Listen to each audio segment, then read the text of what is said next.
Welcome. This is the DNX Show. We're here every Thursday, 10 a.m. Pacific, 1 p.m. Eastern. I'm one of your hosts, Todd Ryan. My co-host is Josh Reason. We can't wait to talk about domain investing. As I mentioned, nothing is off the table. Any topic, any question you have, please join us. It's a public discussion. Let me say hello to my co-host, Josh. How's everything going today? Going well, thanks, Todd. How are you? Things are great. I think I don't know, you may have seen, but yeah, last night we had a LA domainer meetup, and Braden usually, arranges something and can be anywhere, It's usually pretty close to his place, which is close to my place, so I'm never mad. But anyway, the last few, I don't know the behind the scenes stuff, but D3 has sponsored the last few, and I got to say I really appreciate it. And they're Fred is just generous no matter even if it's his money or somebody else's money. But it was a really nice spot. We went to this place in Sherman Oaks. Amar was there, of course, Braden and Daniel, who, those they work together now. Daniel Kolashuk, who comes in here sometimes, he was over at, working with Kate for a while, then working with Hilco. Now he's Name Brokers is their spot. I know, Josh, you know some of this. I'm just sharing with everybody else because if I don't know, Daniel's fantastic brokers, Braden's names, but I'm assuming they're open to some other great stuff as well. But have you talked with Braden about his net venture Name Brokers at all? Yeah, spoke to him a little bit about it at the ICA. Um, you know,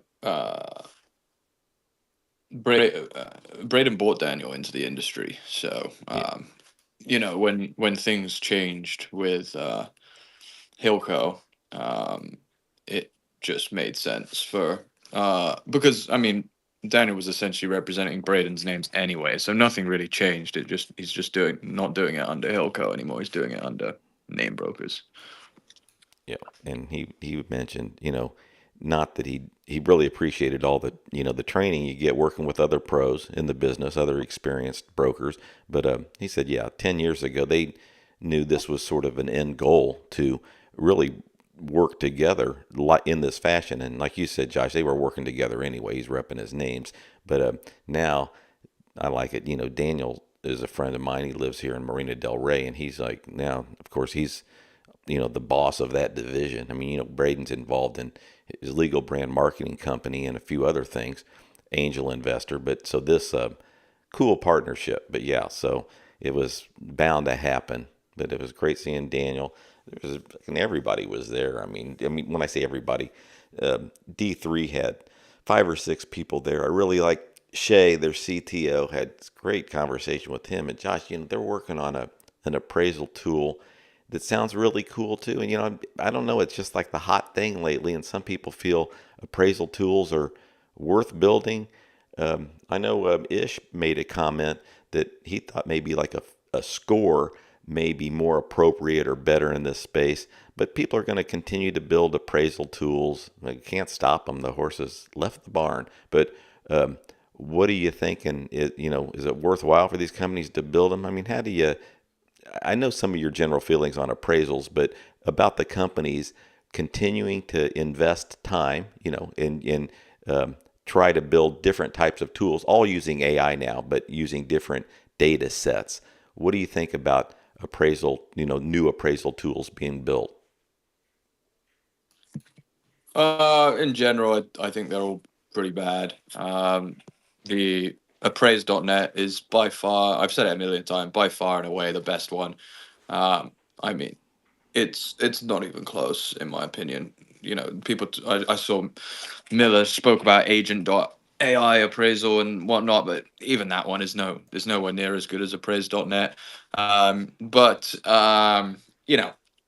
in general, not a big fan of appraisal tools. I think I've been pretty vocal about like the fact that Ish probably knows this as well. As I've always been on the side of I think that domains should be scored. Our like beta appraisal AI generated reports don't provide dollar amounts. At DNX, they provide a score out of 100.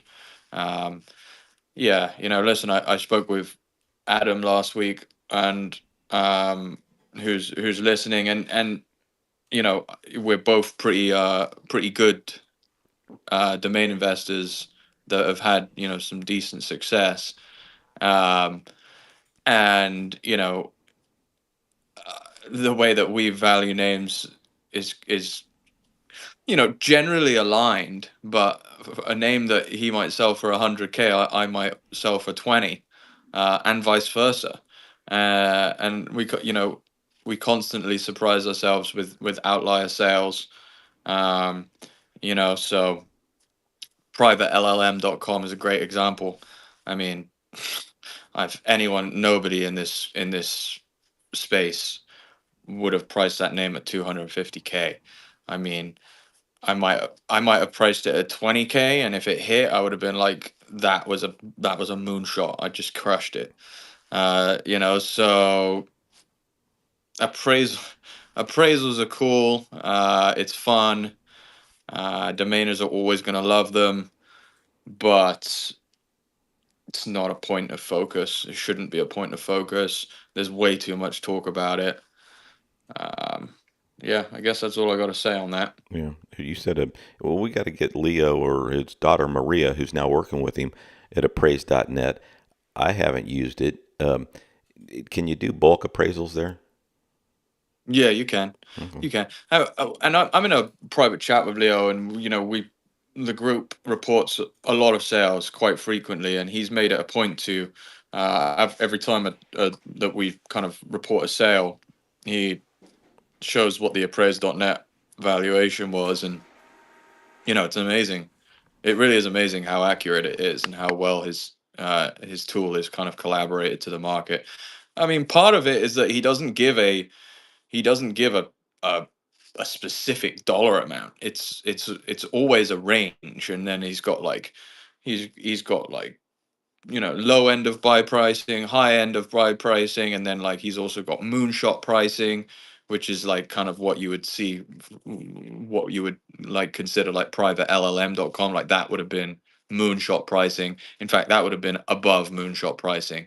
But yeah, his tool is so good that I've introduced him to some people that could use the tool, and I think in the future there's probably a world where we, by we I mean DNX, finds a way to collaborate with him in some way, because he's put a lot of effort into it, and it is a very good tool. That's cool, Josh. I mean, especially if, I mean, can certainly see how you could integrate it or work with him at DNX. And somebody was mentioning online, of course, how uncanny, how accurate it was.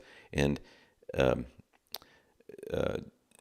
one of Chad's pet peeves is not being able to do bulk appraisals in some of the other tools. So, yeah, if appraise.net does that, then direct him Well, over I there. spoke to Chad. Yeah, ICA actually spoke to Chad and said you need to connect with Leo. So they should have spoken.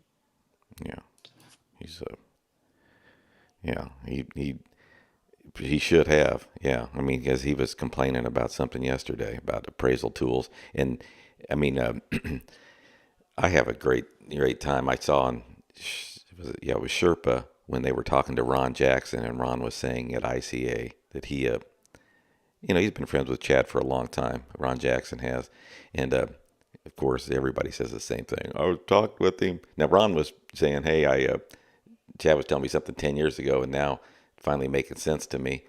And of course, Drew and JT were saying, "Yeah, you're not the only one that's hard to understand, Chad." He's really not. I mean, I know you talk with him, and it's like these CTOs or these tech people. That's why I was talking to Shay last night at D3. I said he doesn't know Chad, and I said we got to get on a call because really like some of the things that he was, some technical stuff that he's working on at D3. Appraisals were just one of them, but I thought that was what was interesting to me because I could understand that the most. Some of the other stuff, let the tech guys, I can have fun talking to each other about. But it is when you have a portfolio of more than 1,000, 2,000, 5,000, 20,000 names, to do single appraisals is just too much, not the way to go. But yeah, Leo is pretty fantastic, and now I know Maria, like we did that Nepo baby session. It wasn't. It was basically next gen session. I'm just being an ass. They, she's seems like really on top of it, and I hearing more about that. That appraisal tool. Anyway, all right. There was something else. Since you brought up that cell, yeah. So that was a hand reg according to that private LLM.com. Do we know who sold it for 250? Yeah, no, the guy actually reached out to me a couple days ago prior to announcing the sale. Just he was just talking with me, so I don't know who he is exactly, but I think he's fairly new to the industry. It wasn't a hand reg; he bought it in the GoDaddy closeouts. So Well, yeah, you made a comment about Bot.ai too. That's weird when, I mean, I don't know. Bot.ai. I mean, that's cool. Any three letter is cool. I think I was watching you on Sherpa the other day, and it was CIV. Of course, that sounds like civilian. I think that was the one, wasn't it, Josh? CIV was on a name jet.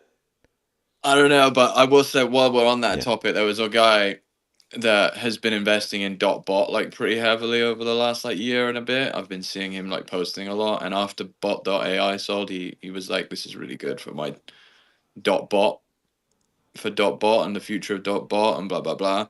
Um, and I responded and I said like, "Gosh, what did I say?" I'm actually gonna pull it up exactly because uh, uh, you'll see where I'm going with Cool. this. Cool. We'll find it. I think Ish joined us on stage. Wonder what he has to say about that. I had a lot of bot names, meaning back in the day, bot maids. I mean, bot stuff that I thought was going to be instead of robot, and I think I dropped a lot of them about 4 or 5 All right, years ago. here it is. All Here right, it go ahead. is. So it's Sohrab.eth. He's at SOHRAB. He's a cool dude. I've interacted with him a couple of times.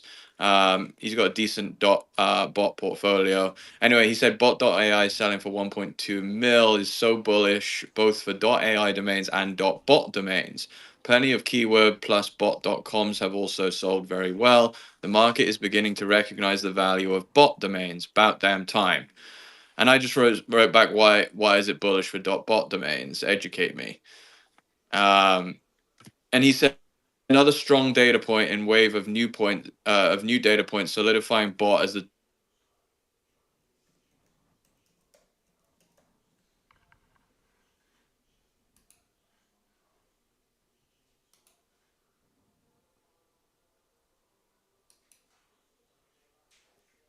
Yeah. I don't know. It went blank for me. Ish, can you hear Josh? No, I can't hear her. Yeah. Good. Thanks for being here. So I know it.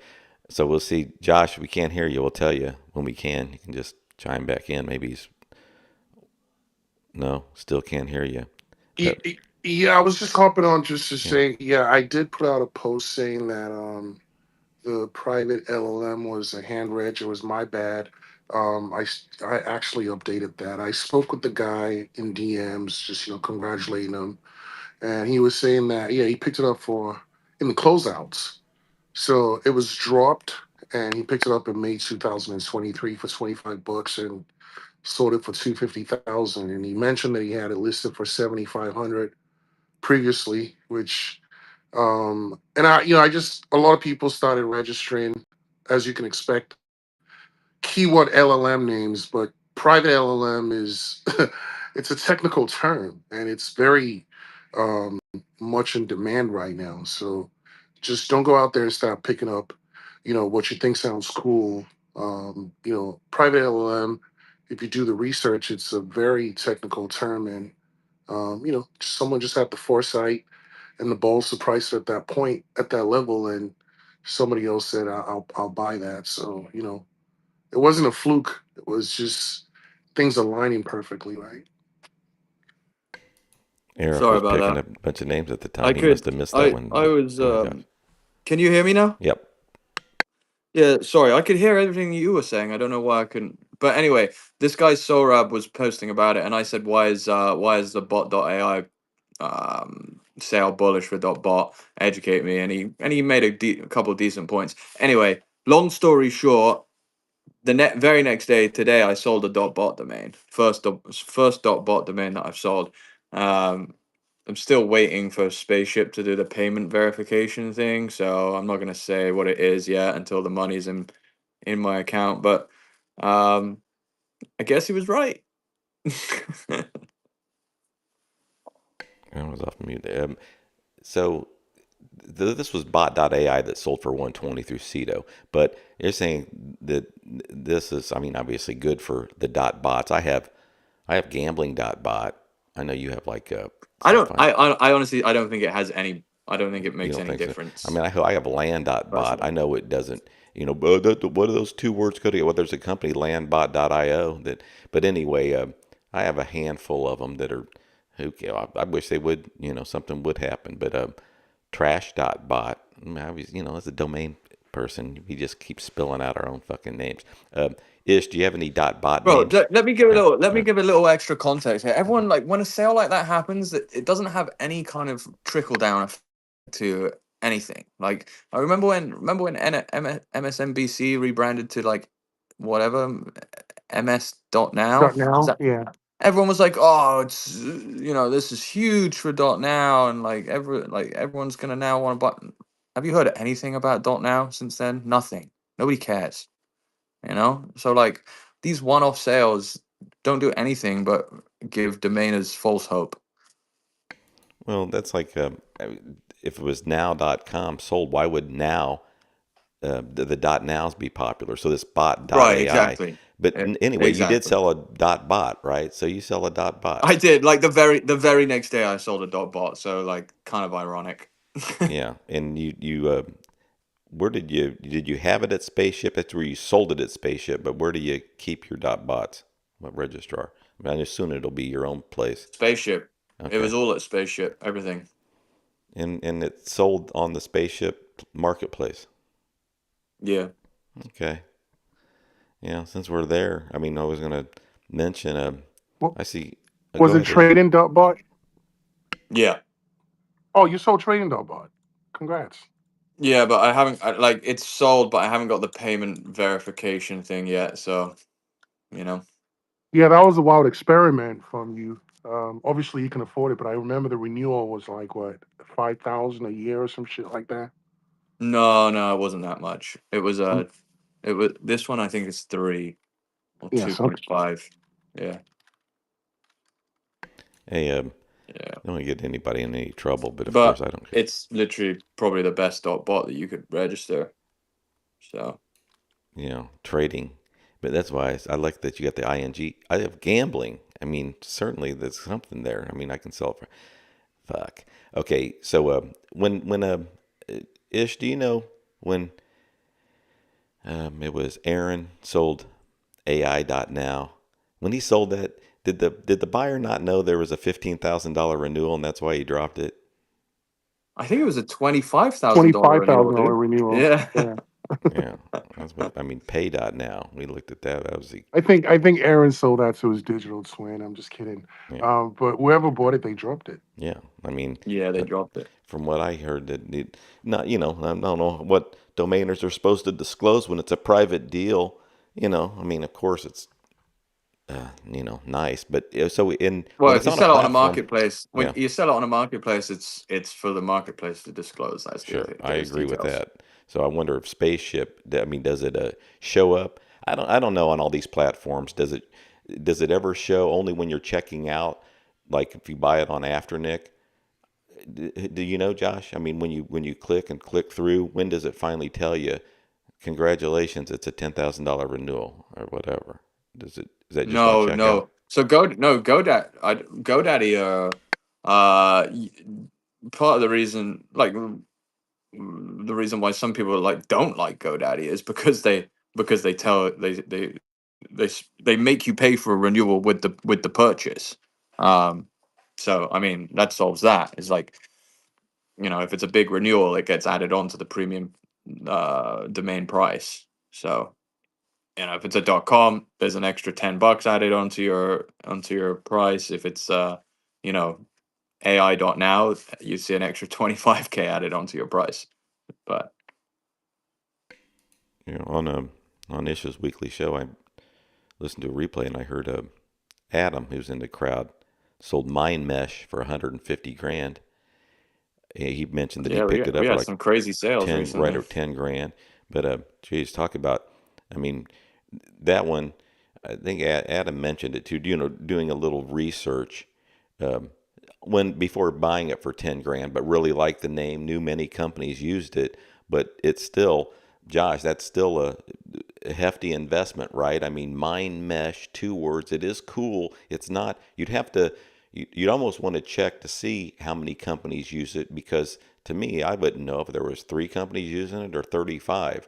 But what type of research do you do when you see a name like that and being auctioned and you're like, I'm interested in that and I will pay a couple thousand? What makes you willing to pay 5, 10, 15,000 when it's a name that a lot of us, I think Adam did a fantastic job, don't recognize that has really 6-figure potential? Yeah, I mean, my I was bidding on Mind Mesh last year.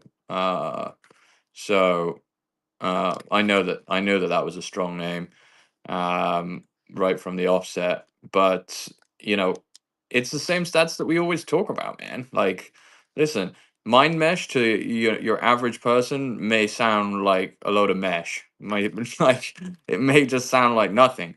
But that's why this is a data-driven business. This isn't a gut feeling business. It's a data-driven business if you want to be good at it. Um, and it's very simple, man. Like, go to do the checks that we talk about every day. How many TLDs is Mind Mesh registered in? Okay, it's like 75. Now go to LinkedIn and type in Mind Mesh and see how many results you get. Okay, you get 250 results. Okay, now go to GoDaddy and type in Mind Mesh and see how many times that was searched for.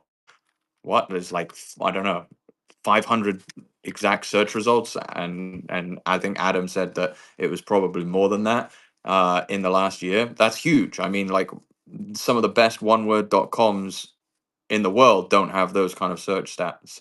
So, um, and then just like a simple Google search as well, right? There's nothing more powerful than simple Google search. Just type in mind mesh, and you got an insane amount of usage. Mindmeshtech.com, mindmeshai.org, mindmeshtech.org, mindmeshtechnologies.com, mindmesh, and like you got like hyphens. I mean, you got so much usage. Mindmeshacademy.com. I mean, like, based on stats alone, like, these are the type of names that most, like, a lot of people that use DNX, they're hitting the bin on this name at like 20, 25K. So people thought that, oh, this seems like a just like a weird 2-word brandable, and like, I don't know. I think Adam, maybe you'll have to come up and say, Adam, but I think that the price was like somewhere around like 12 to 15K, something like that. It was a great price for that name. And it was, 150K is absolutely where you should be pricing that domain. It's a 6-figure name all day, just based on the data. Whatever you may or may not think about, like, the brand or the name itself, is irrelevant. The data shows that this is a great name. Yeah, I think Adam said he bought it for like 10 grand, 10,050 bucks or something like that. I can't recall. Oh, there's Adam. Hey, Adam, thanks for joining us. And I did listen to you on the replay on the Issues Room. What's, I mean, you pretty much shared it there. I don't know if a lot of people here were there, but for those who weren't, tell us just a little bit about it. You bought Mind Mesh, and why were you so, I say, focused on getting it even when it went past 10K? And then how did you decide to price it? Hey, thanks for the invite. Good to see you guys. Yeah, that was just a name that, like Josh said, the stats on it were really good, and it just, tech is hot, AI is hot, and that kind of covers both those bases. And with the stats, And with the increasing auction prices, 10K doesn't seem like that bad of a buy anymore. I saw it, I liked it. It was one of those days also where I was a little frustrated that all these auction prices were just going so high, and so I decided that this was the name I'm gonna put my foot down on because I liked it. It just everything was so good about it. And I'm not gonna get scared away on this one. So it hit. It was for 10,500 is about what I bought it for. So somebody else must have had the limit set at 10,000, and after that they bailed out. So I'm lucky at that. I would have gone higher. Honestly, I think that was me. I think 10,000 was my proxy on Gname. Oh, really? Okay. Yeah. Oh, okay. So yeah, but I don't know if there were other bidders right under you too. There was a decent amount of action on it. Um, but yeah, and then when I got it, I saw, I got some more information on it from the after Nick. The GoDaddy Pro membership lets me see all the who is lookups, and it was just an insane amount of lookups, and it just kept going up and up, over the few months that I had it. So I don't remember what I originally priced it at. I think it might have been 75K or even 100K. And then just as I'm looking at these Whois stats, I'm like, I'm raising the price on this. It just looks too good, And now that it's sold, you always have to second guess yourself. And it had make offer on the page too. They didn't even bother with it. They just went, well, they bought it through the registration path on Spaceship, but that also has a make offer button if you have that activated. So they just bought it outright. So now you're thinking, well, maybe I could have gotten more, and you look at this private LLM sale, you can't, of course, obviously you can't do this with your names. But, when you do see something like that and you see someone bought it without even trying to bargain with you, it's like, yeah, there's probably more money on the table, but, I'm totally happy with how it's, what it sold for. I think it was totally a better than expected price because when you have the make offer on a page with a high price, you're kind of expecting to bargain down a little bit. You price it a bit higher, give yourself some leeway so you can get the price you're actually expecting to get. But in this case, I ended up getting, more than I was expecting to get. So I was happy with that. Adam, it's great. But anybody that says you left money on the table, it's usually somebody broke. That's like you say back to them, just go get my motherfucking car, you fucking valet. Talking to me about my stupid shit. I mean, people like to say, you mean they just went for it? And anyway, you did do it on Spaceship, which was cool. So the commission, we know what it was, I guess. Was it? Too bad it wasn't a week earlier. It would have Yeah. gotten to 5%. Oh yeah, no, you're right. It just I just switched, and it's like I mean, I know you're not the kind of guy, but I can see you throwing something across the room, like just my luck after making $150,000 sale, but complaining about it. But anyway, that's great. Anyway, Mind Mesh, pretty cool. I was thinking I'm gonna find some names with mind in it. I like to do exactly what Josh says not to do. He'll say, "Don't do something stupid like that." My immediate inclination is to fucking do that stupid thing. Start buying a bunch of mind names, and yeah, it doesn't work out, but who gives a shit? Um, Well, okay, my name is great. People have been doing mine for a while, but people were going for mesh names after that. I saw everybody posting, about mesh names that they were looking to buy or bought, and it's just not going to work. Mesh isn't one of the keywords that is suddenly going to gain popularity because of one sale. If it works with the other word, that's great, but you can't force it. yeah, I like when even domain investors will get Mind Mesh and then contact you, the seller of my, in case you're thinking, are um, anyway, and then okay, so there was a few people I wish I would have seen last night. I didn't get to see Dave here, Dave X. He's from LA. I wish I would have seen you, Dave, last night. Ish wasn't around there, and I know Paul couldn't make it. There were three people. I see Amar. Amar, I mentioned you earlier. It was fantastic seeing you. It was a really good time. Like I just wrap up, get circled back to that was, yeah, that was probably one of our bigger LA meetups. Braden was saying, yeah, we had a big turnout, and it's pretty nice. We didn't have, it wasn't a bunch of chips and dip. We just ordered right off the menu, and I was like fucking Chevy Chase, and then you put it on the Underhill tab. Yeah, I'll have a steak sandwich and a steak sandwich, please. Yeah, Kevin McKim I was sitting with him. I had some fish and chips, and he's like, he was asking the waiter about the server, because I think it was, anyway, the, about the crab cakes. And I'm like, yeah, just get them. We'll split those. Of course, how rude. But anyway, Fred just, lets everybody, we just order off the menu. Wonderful. The atmosphere was great. And it wasn't like, oh no, D3 sponsoring it. We need to, everybody's got to fractionalize their crab cakes or something. It was, he said something for about 2 minutes, if that. And there was 6 folks there. Like I said, I really enjoyed talking with what's going on at D3. Things are, it's been a few years, been a couple of years now, and um, really developing out a lot of things behind the scenes that now they're going to start making more public. But of course, they do want people to bring some names in there and then tokenize them, and it's not it's not going to hurt your name at all. It's not going to affect your name. But anyway, I would recommend people if you have any interest in learning about it, and they got a cool conference that's coming up called Dominion 2026 that I'm going to be at. I know Amar said he's going to be there. We're going to have a good time, maybe even do a little bit of a roast. But that's April 29th, April 30th in Las Vegas. So that's a pretty good time. Fred did it last time right around ICA. Now he's sort of separating it. But I think BTC Las Vegas is right around that same time. But anyway, you can see on our outline at dnxshow.com, I put some links up there to events that are coming up. And I'm going to talk about another couple.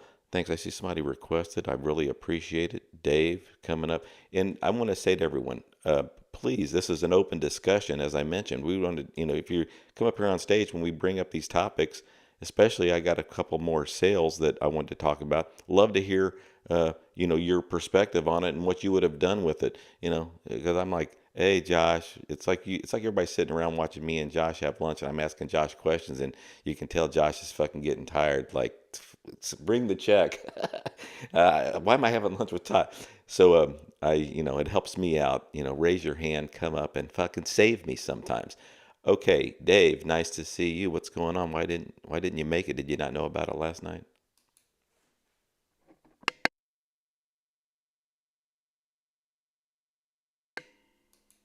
Go ahead, caller. You're on the air. Sports Talk, you're on the air. Go ahead, caller. Hey, Dave, are you there?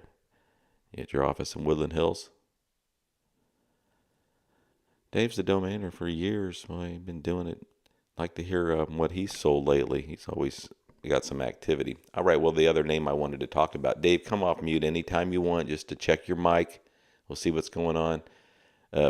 But Adam, thanks for sticking around here because I want to ask you and Josh, Firy, FIRY.com. Okay, I know what the guy bought it for because I checked name bio, but he sold it for $88,000. Now, from what I understand, he sold it. I see that he sold it on December 17th, which is okay, only 2 months back. He had picked it up February 17th of last year. So it was a 10-month hold, bought it on expired auctions. I think it was a GoDaddy. I'll check her. And you know what? I have that info. Maybe it wasn't GoDaddy. But anyway, 88 grand for I think, obviously it means, fiery. We've heard people use the term, obviously. I think it's pretty cool for a brand. 88,000. Josh, what do you think he picked it up for? I think he picked it up for $6,500. And Adam, what do you think? We're doing our Sherpa game. Well, I just looked it up before you asked that question. Yeah. So I know what it is. So it's I don't want to cheat. 2601. 2601. So we got a smoking deal, especially when fiery actually is a word, right? And that's how you spell it. It's not F-I-R-E-Y, but people would say that all the time. Well, she's fiery. Okay, I knew I was going to be sexist when I did that too. But boy, that was, I think it's a pretty cool term for, it's some kind of platform. It's sort That's of how you sounds spell dynamic. it? Yeah, F-I-R-Y. That's how you. F-I-R-Y is how you spell it. Oh, F-I-E-R-Y is fiery. The correct way, I guess. Right. Yeah. That. So this is the way you actually spell it would be worth way more. Okay, so F-I-E-R-Y. Yeah, that was, and I won a spelling bee one time. Yeah. Okay, so but yes, you're I you're was right. about to. I was about to be very upset about how I missed a four-letter word that was spelled correctly Yeah. for So $2,600.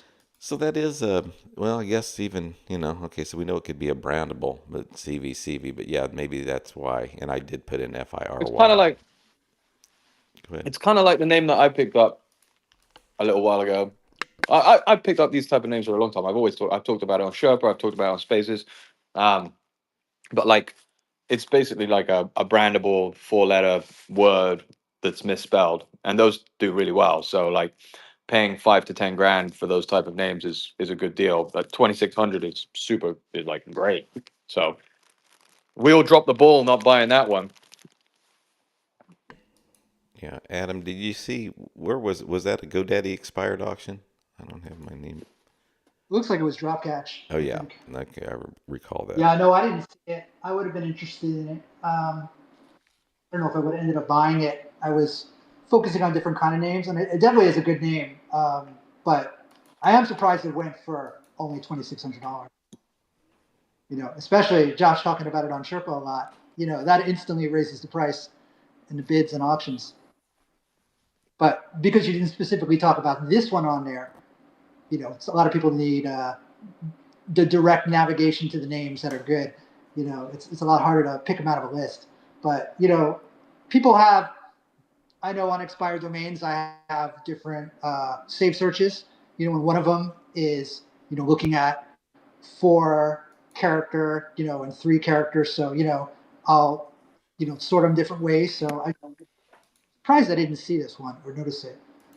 But I guess it happens when you're just looking at hundreds and thousands of domains over and over again. You're bound to just skim over some of them and just not notice them. Yeah, I'm noticing on name bio too, and you probably saw this if you were looking at them. It just today, it shows the private LLM sale for 250,000. So they're noticing, and I noticed I announced a sale, and it was real. Could have lied, and they would have. I guess they're scanning. Name bio is scanning, or looking at people they follow on X and just assuming that they're being honest. Because I announced one of my sales, and I see it 4888, one of my 3 character that no one would know. It was after Nick, and if I didn't say it on my X whatever post, after Nick wouldn't have known, or I'm sorry, name bio wouldn't have known. So I am seeing name bio just basically, put someone. This person said they sold it for 250. I guess after Nick could come in and say they're lying if they wanted to, but I've never seen after Nick dispute anyone's sales. And then, I do believe it when after Nick uh, chimes in on a post in the chain and like gives a thumbs up or says congratulations, nice working with you. I'm assuming that that's almost a confirmation that it is true. But not all sales, let's face the music in this space. People say I sold this, I sold it on Afternic for 3,000, and they don't really. Could even post a fake screenshot, but usually they just say something. Well, I was like hoping name bio doesn't just take everybody's word for it. But anyway, interesting to see the top sale last week, 250,000, or that was yesterday. I mean, actually, it's posted today, 226, 250K. The second highest was 5 Watt Coffee, FIVEWATTCOFFEE. Okay, so 5 Watt Coffee for 9,000. So I guess it was. It says GoDaddy. I'm guessing it would look like that's like a buy it now price. So maybe there's somebody did buy it for that and they reported it. But we see names like that on GoDaddy expired, and that makes me think. So 2 people were bidding. So I could see a company going, "That's our name we wanted," and then somebody else, two, maybe there's 2 businesses, 2 end users saw GoDaddy expired auctions. Imagine that. 2 different end users are aware of GoDaddy expired auction, knew their name was available, and then were bidding each other. Because I don't know, but then I didn't do any research. I don't know, is 5 Watt Coffee worth $9,000? I mean, Josh, let me ask you, if you saw 15, if it was registered in 50 extensions, 5 Watt Coffee, I know it's not, no way, and it was with 20 different coffee shops were named 5 Watt Coffee because would you buy that for 9,000? No. Yeah. Yeah, It's like a a lawyer ask it's questions a about it. SEO domain name. It's got backlinks.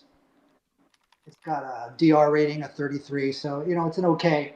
Yeah. But I think that's probably why they bought it. Yeah. And then of course there definitely are multiple bidders that buy for those reasons for backlinks. So I write a couple different companies ran it through their system and said, hey, there's these backlinks. But the guys that I know that are smart in that area say the backlinks dry up pretty fast, and you have to get a name that you'll spend 9,000 on a name that's got $300,000 worth of backlinks or $500,000. It's got to have so many back because a lot of them are going to go away fast before you can utilize them. This is from what I'm told. Okay.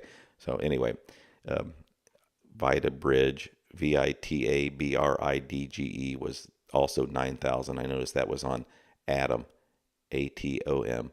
But yeah, so I guess name bio. I don't know. I used to think I knew where they gathered their information from. It was expired auctions and from their, I guess, APIs to Dropcatch and to Afternic. But now there's all sorts of things on their top domains. Sold summon.dev, summon.dev. Okay, I'm not going to go through all these, but there was a .bot I wanted to bring up, Josh. cog.bot, 6,500 sold on Afternic today. So I don't, I mean, Afternic sales. So that I don't know how people are reporting these to Name Bio. I have to ask Name Bio sometime. Michael Sumner. What was it? COG.bot? Yeah, cog.bot. Cost of goods sold. Yeah, Cost of goods.bot. Urban Beauty. Cost of goods.bot. Yeah, no. Poseidon.dev. But anyway, it's Yeah. always interesting. Trading.bot payment verification complete. So that one sold for 25,500. Nice. Trading.bot. Yeah, Makes a that's a lot of great name. sense. Yeah. You said that was about a 4,000 renewal. I think it was 2.5. 2.5. Yeah. Okay. Yeah, definitely want to sell that sooner than later. Well, outside of Yeah, that, I mean, I would have renewed it. I think it would have been one of those things where I would have renewed it and raised the price, because then every time I renew it, my cost of goods goes up, right? So I'm looking for a higher ROI. So this guy got it just in time, because I probably would have raised it to 50 actually. what a lucky guy. Hey, what other bots do you have? I'm not a big .bot advocate, but I have service.bot is another pretty good one. Yeah, I probably have I have a bunch of brandable ones as well. Service.bot is probably my best one, but then I have a bunch of brandable. Margin.bot is probably another cool one. Yeah, but then like loads of brandable ones: agile.bot, crunch.bot, reflective.bot, smooth.bot, stuff like that. Yeah, everybody. I guess was I begging earlier to say somebody raise your hand? Come on up. Hey, okay, about not the bot. Oh, while we were on the topic, I don't know why I was talking to you. DNX updates. I was curious about what's going on with media options and Pro Broker. I mean, what's going on with their brokerage? Yeah, we did our first like brokerage transaction as like a test yesterday, like a real transaction. Uh, with DNX is currently the only broker that's on there. Um, like DNX is in like me, as the broker, but we're literally going through today and tomorrow onboarding with with other brokers, predominantly Media Options and Brook from Pro Broker. Those are going to be the two. Those are going to be the two that we start with. We may open it up to more brokers as time goes on, but for now it's gonna be them, just because we know them pretty well. It's still Product is still in its infancy. We think that they provide obviously a lot of value to the people, to like our clients as well. So it's just kind of just baby steps and managing expectations at the beginning. Uh, the uh, the platform itself, like submitting names for brokerage and the way that automatically generates these brokerage landers, these co-branded brokerage landers, and then it's fully integrated with escrow.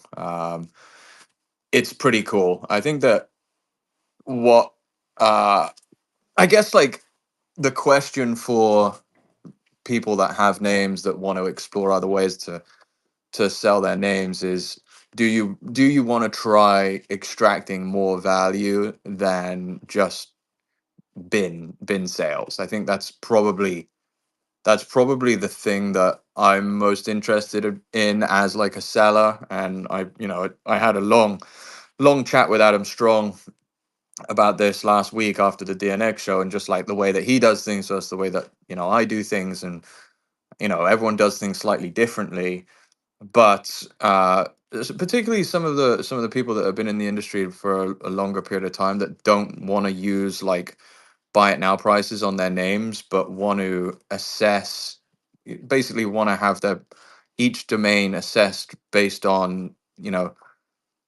the value of that domain at the time that that person is inquiring. And I think Rick kind of touches on this quite a lot, is that a domain might be worth 5K today and 500K tomorrow. So I think one of the advantages to using a broker like Brook or Media Options for handling possibly your entire portfolio is that you can not have a price on the lander, or have like price request type situation, and just test what it's like to possibly use one of the top brokers to handle these inquiries that you may be getting on your domains. And it's just seeing if, like, someone that is not emotionally attached to your names and is not emotionally tied up in the transaction is potentially able to extract more value out of that domain than what you would otherwise get.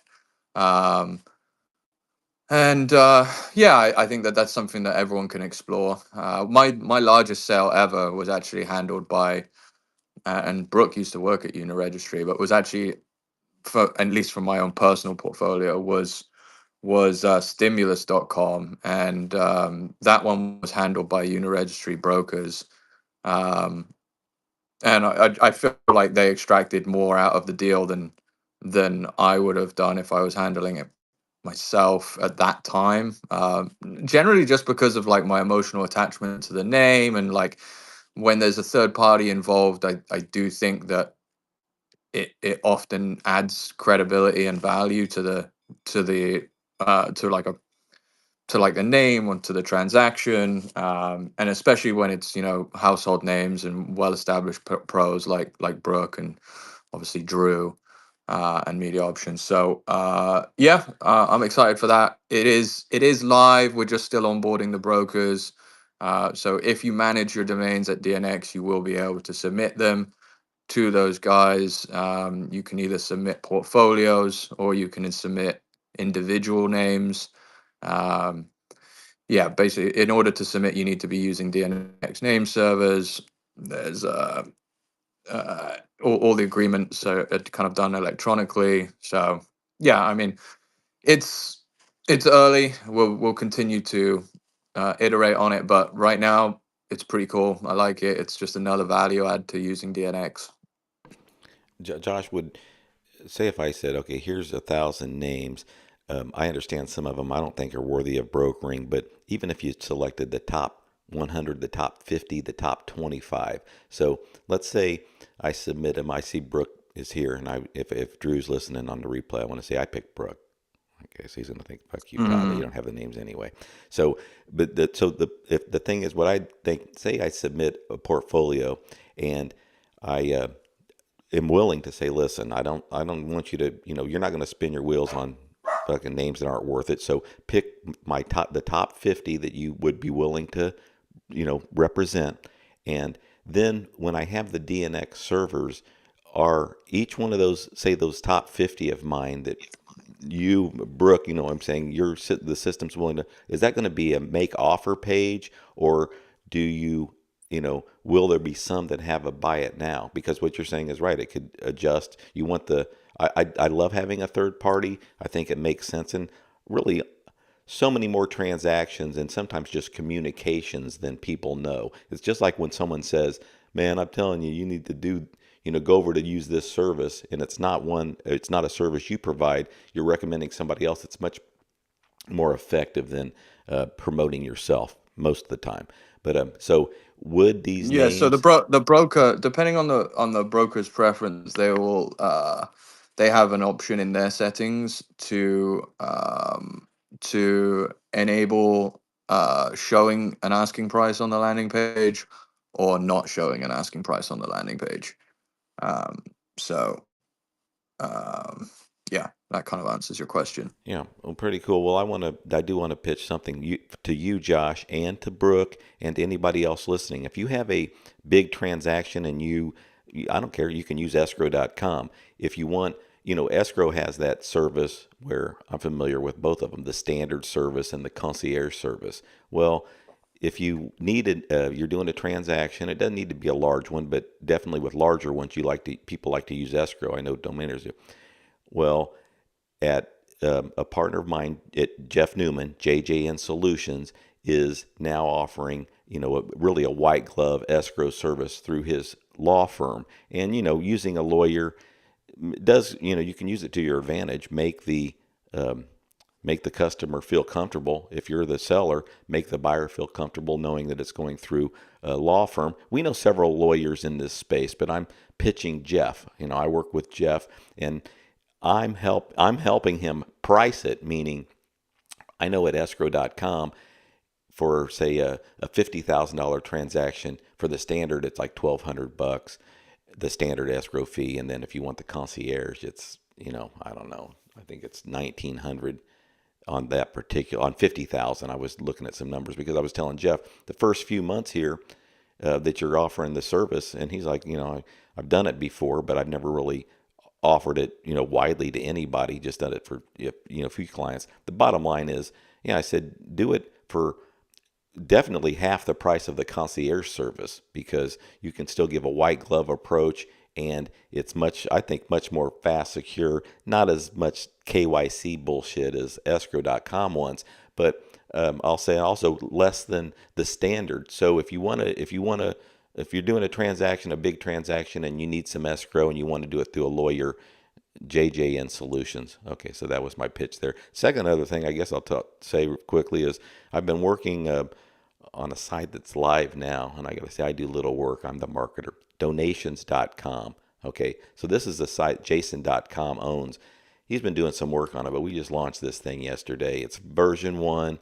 He's already got so many great things going on with it, but it's really it's live, and it works already, meaning it's fantastic. But just check it out. I'll talk more about it all summer long. I mean, really no reason. It's more in-house. It's more private right now, but it's live, and I was just like, I can't help myself. These great names that always open to sell them, but just really believe there's much more value in building them out, and working them, and that certainly is not easy. It costs a lot of money and a lot of time, and it's not for everyone to build names. But just some of these names are so fantastic, like donations.com, that sitting around and waiting for someone to, people like it for 50 grand. Yeah, it's a much more valuable than that. So why can't sit around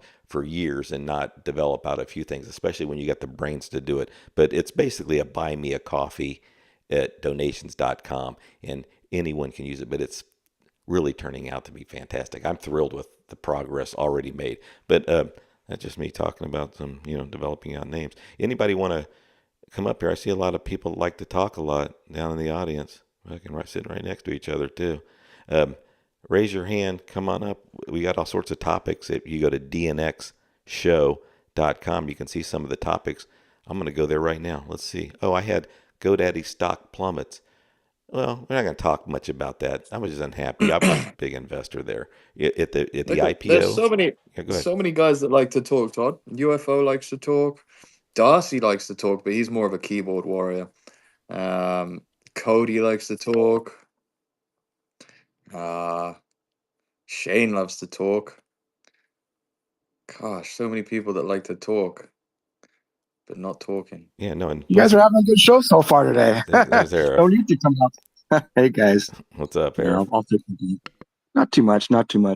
I finished repricing my portfolio, all 5,000 names over the weekend. It took me extra couple of days, but it's done. So now I just gotta go double check everything because there's 5,000 names. You're always gonna tier a couple of them improperly, but yeah, I'm pretty happy about that. It's been the first time in a little bit over a year, so way overdue.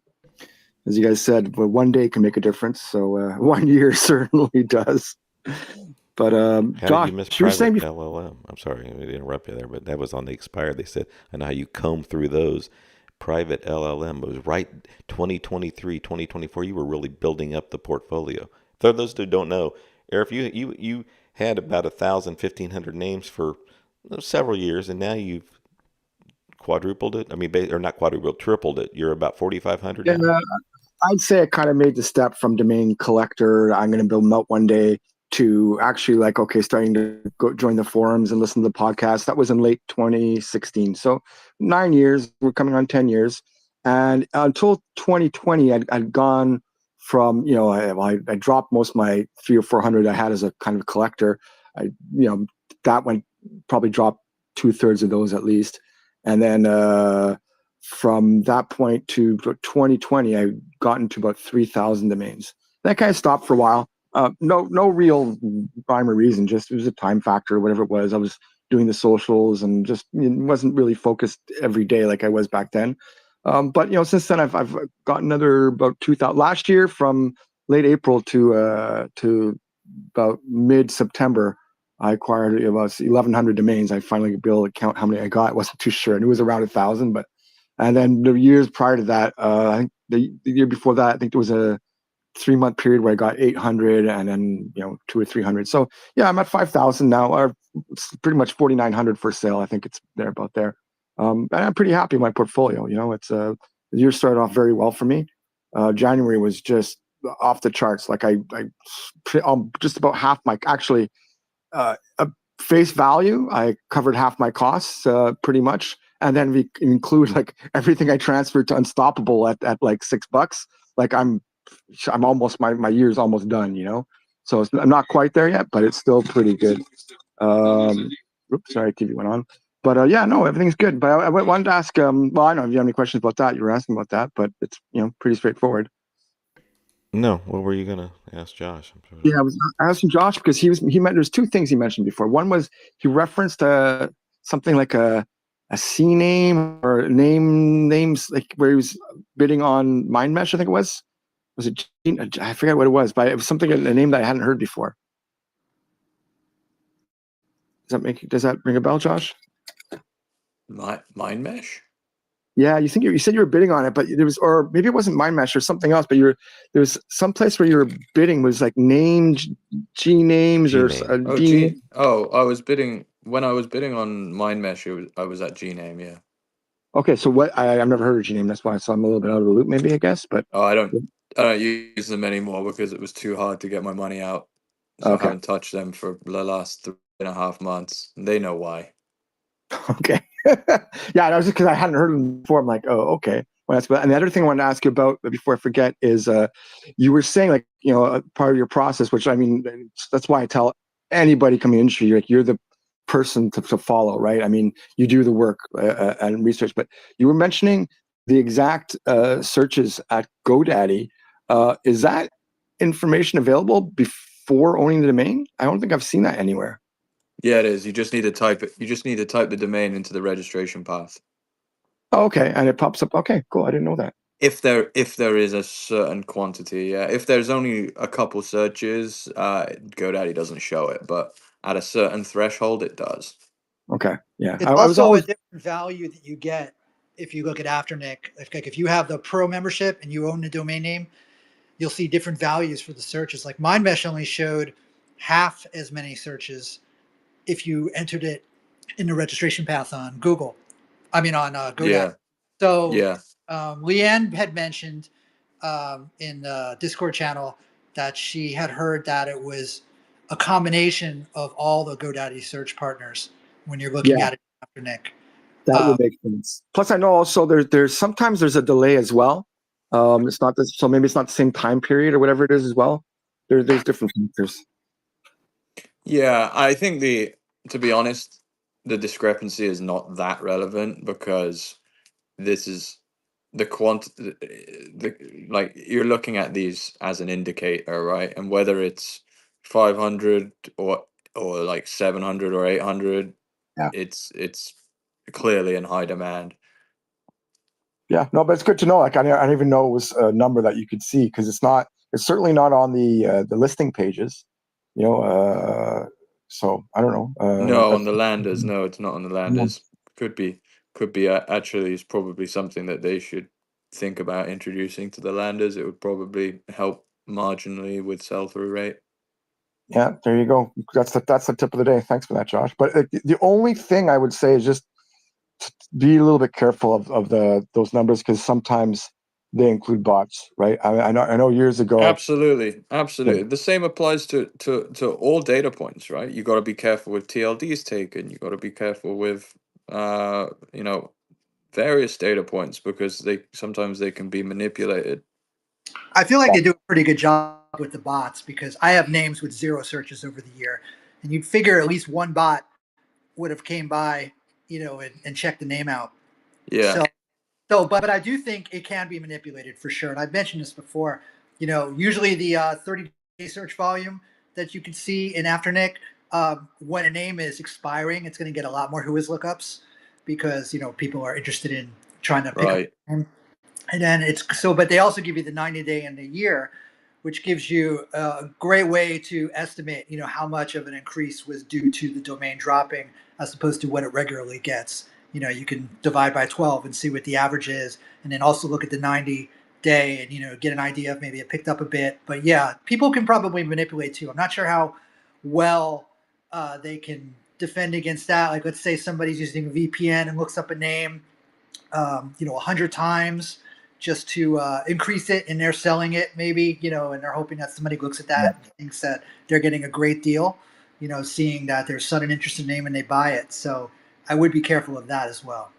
Yeah, I know. I haven't really checked the stat like in many years, but I know for a while, like I'm talking even more than 5 years ago, the 30-day used to be one of the columns that they would have. That might still be there, but in terms of traffic, and when you're deep diving in the data, and like for me, I was, and it was really it was concerning because there was a large portion, but like we're not talking like half or even a quarter or even 10%, but there was a non-insignificant percentage of domains that had multiple of 30s as those search results, right? So meaning like a bot would go once a day or twice a day. Like so, like the multiples of 30s would have a outlandish percentage compared to like just 1 out of 30, right? It wasn't random. There's a lot of them, and so that was always my concern with using those numbers.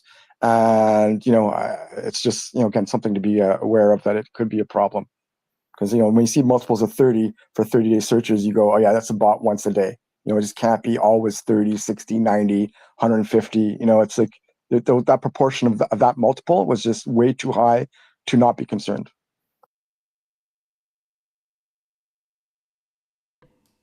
I like the silence. Kookaroo chicken.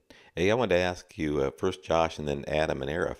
When the last communication that you've had with an end user, whether it was successful or not, I'm interested in.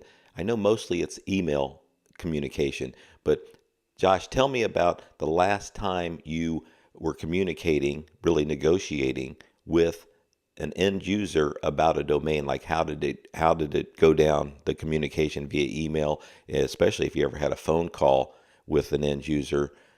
You know, tell us a little bit about the back and forth. Yeah, I don't communicate with any end users via email, basically. We did just do a six-figure sale at DNX where I was communicating back and forth with the end user via email. That was the most recent one. That one closed on Monday, I believe.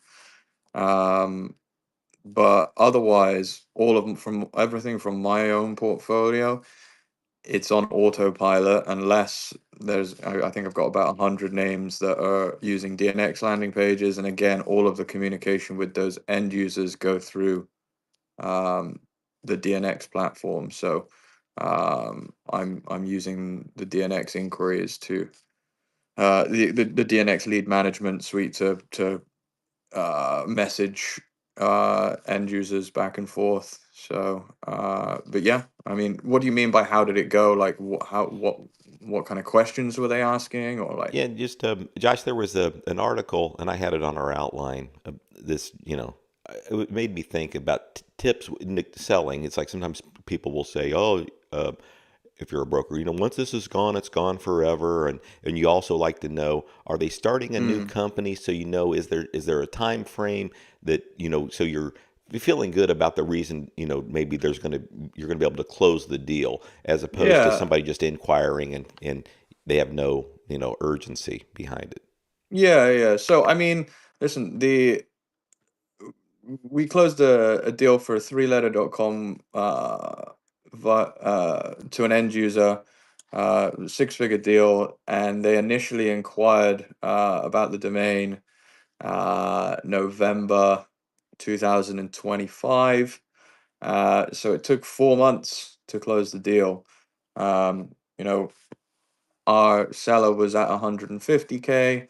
They came in with an offer around 25.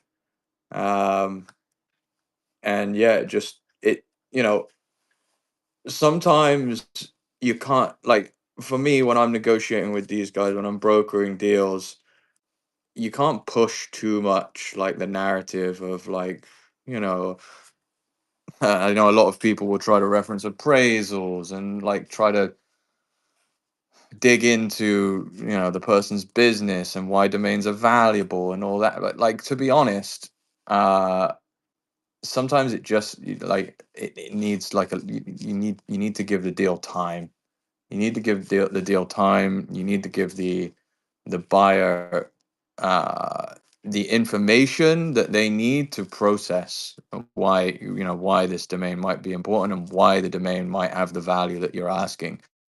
And yeah, I think that I'm sure that a lot of the top brokers like Brooke can attest to that. It's like when someone's coming in for a domain and they're, the delta between what they want to pay and what your seller is asking, it usually, unless it's just a dream deal, it usually requires time and I would say non-pushy education to close that gap.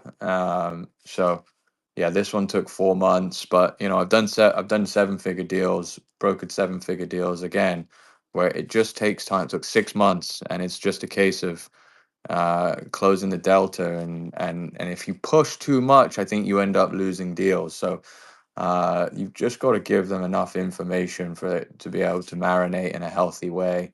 Make sure that you answer their emails, promptly. Don't be afraid to get on the phone if they prefer to speak. Um, but yeah, I think that's again one of the reasons why, like, I'm much better at representing other people's names than I am representing my own, because I just, when you get a little bit too emotionally tied up in your own names, it can be slightly difficult. You want to follow up quicker than you should. You want to provide, you want to try and pitch more than you should, and these things require a little bit of finesse. A lot of good points, Josh, and you made me really understand, and I think a lot of folks, there's a fine line with being firm and being willing to walk away from a deal, but also, like you said, giving them the information. You know, because we hear some of these big timers in the domain space. I just tell them, "Fuck you." You know, here's the price, and that's it. Well, you're not doing yourself any service by doing that. You can still be firm and not even move on your price at all, but you want to give them, especially if they're qualified, reasons to really, contemplate it. Like you said, what do you call it? Saute it. What do you say in a skillet? What do they do? Yeah, I just think I just said like process it, let them mull it over a little bit. Like on that point, it's like domain owners often go one of two directions. One, they're either like way too desperate, right? And it comes across to the buyer, or they're rude and and like standoffish about the price. And like neither of those two things are good. Like you've got to be somewhere in between. Yeah, and just because it works sometimes, it's like a boss being a slave driver to employees, and he thinks that works. I always say, yeah, short term. I know fear sometimes can work, but Adam, so tell us about a time in the last year or two that you've interacted with an end user, basically, not just to buy it now, not going through a marketplace where you had no contact, but somebody reached out to you via email or phone and just tell us about an interaction you had with an end user, regarding a domain sale and how it went down. It doesn't happen too often because, like Josh, most of my stuff's on autopilot, and I have Who is Privacy on. They can still contact you on most of the good registrars through Who Is. You just have to go to a page and do it. But I actually had one recently, and it was I sold trii.com just like a few weeks ago, and what happened with that one is I won the auction, and shortly after I won the auction, I listed it on Afternic, and then I got contacted. There was immediately somebody interested in Afternic, but I guess it didn't get passed through the brokers. And then I got an email, and it's because Network Solutions, which is where the domain ended up, doesn't use whois protection. So they were able to contact me directly, which in this case was a good thing. And they introduced themselves, and they were actually a company using the same name, and they said they were bidding in the auction against me, but they didn't go as high as I did. But they were interested in buying the name, and it offered me $2,000 more than what I paid for it, which isn't really worth my time. But so not knowing anything about this person or company, I looked them up, and they own a few other domains with the same exact SLD, but just on other TLDs. I think most of them were South America because that's where they were doing business in. And so, I figured I'm just going to quote a high price, good price. And I went basically $50,000 for the name, and I paid $4,900 for it. So they got back still very polite saying, we can't afford that. We're a small company, the usual. And they wanted to offer me $10,000 and some stock in the company. But I looked up the company, and their stock wasn't doing too well. So I didn't want that. I didn't want to deal with that. And I also looked up, they do have a trademark for the term. So, and they weren't really pushing that. He didn't mention that we have a trademark, but he says, but if we can't get the name, he said, that's okay, because we have other domains that we're using in the countries. So they weren't threatening me, which was good too. They do have a trademark, and they looked like they were the ultimate customer. They were the people that would want to buy this the most. So at this point, I'd rather just flip it pretty quickly and, make a profit on it. So, I came back with 15,000, and then he came back with 12, and that's fine. I'll 2.5 about profit was fine for me. It was a little bit of a risk. And, I don't mind a name going to a company that, looks like it's the perfect fit, and they're cool about it. So, we did a deal. And then actually before we did the deal, it it had a 60-day transfer lock. And I wasn't going to go through Afternic because we know how Afternic is with domains that have a 60-day transfer lock that aren't at GoDaddy. So I went with Domain Easy. Domain Easy doesn't charge any commission currently, and so I added it to their platform, and I let them know, hey, are you okay doing it here? They'll handle everything, and they were totally fine with it. And so, they bought it through Domain Easy, and they did it on a lease to own. So it's which I told them they can do because they seem to be a little tight on money. And so it started the lease to own, and we were able to. It took me about an hour on support with Network Solutions to find a way to push this into another account. We basically had to go through it like it was a transfer to another registrar, but you're doing it to the same registrar. And Domain Easy had to contact them so that they didn't get charged the registration fee again for doing a transfer. I don't know. It was a very convoluted process, but what do you expect from Network Solutions? But we did get it done, and it was pushed into their holding account on Network Solutions. And then we were able to do the deal. And that was it. Unfortunately, they are paying by credit card. So I still end up paying what accounts to about a 3.5% commission, which is fine. Still a lot cheaper than pretty much all the other options. And that was it. I haven't really done any other sales through email in a very long time. I mean, probably like the next one might have been 12 years ago. So it's been a while. Well, for quite a while, I mean, every day I was checking this stock, TRI stock. That's Thomson Reuters, but you had TRII, right? That was TRII. Yeah, And TRI. And I liked it because it was kind of a play on word for tries. But I'm not sure how much people would want that for it. But that would have been my reasoning if anything came up for why I bought it, because I bought it because of it was a play on word. But obviously it's a 4-letter domain name. It's pronounceable. And I didn't feel like if I held on to it, I probably could have gotten more for it eventually. But sometimes you just got to sell it and move on, and use that money and buy some more names. that was 15 grand, you said?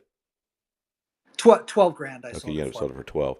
Which Yeah, let's and I say, bought yeah, it for mine for 49. 5, So and it's no, I know. So you didn't yeah. you did them a big favor, and of course we know, even though someone has a trademark on it, and that is what we call, it would almost be a fanciful name, meaning really no, that's not a word and it's unique, but still, so they have the trademark in that one category. And I saw them on the .co, and right, South American company. I don't know if they're in the payment process. I don't even know, but Yeah. They're anyway, actually based in Miami, what he said. So they're here in the States.